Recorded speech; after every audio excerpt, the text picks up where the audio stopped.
Ward 13వ booth లో ఇంటింటి బొట్టు కార్యక్రమాన్ని చేపట్టడం జరిగింది.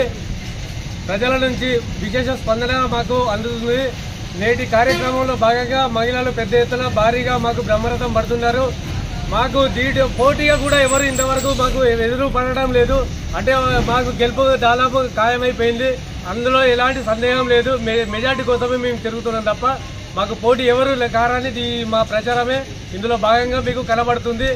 కడియం కావ్య గారి చేతి గుర్తు మీద ఓటు వేసి అత్యధిక మెజార్టీగా గెలిపించగలరని మా యొక్క వేలేరు మండల ప్రజలను కోరుతున్నాం. చెప్పు. మరి ఈరోజు స్టేషన్ నియోజకవర్గ ఇన్ఛార్జి సింగపూర్ ఇంద్ర ఆదేశాల మేరకు, కడియం చేరి ఆదేశాల మేరకు మరి వరంగల్ పార్లమెంటు అభ్యర్థి కడియం కావ్య గారికి మరి వేలేరులో ఇంటింటి బొట్టు కార్యక్రమానికి చేపట్టడం జరిగింది. అన్ని గ్రామాలలో ఇంటింటికి కూడా మండల వైజ్గా, కాన్స్టిట్యున్సీ వైజ్గా జరిగింది. మాకు పోటీ ఎవరు లేరు. ఈరోజు ఒక 70-80 వేలతో మెజార్టీ ఒక కాన్స్టిట్యున్సీ నుంచి ఇవ్వగలుగుతాం.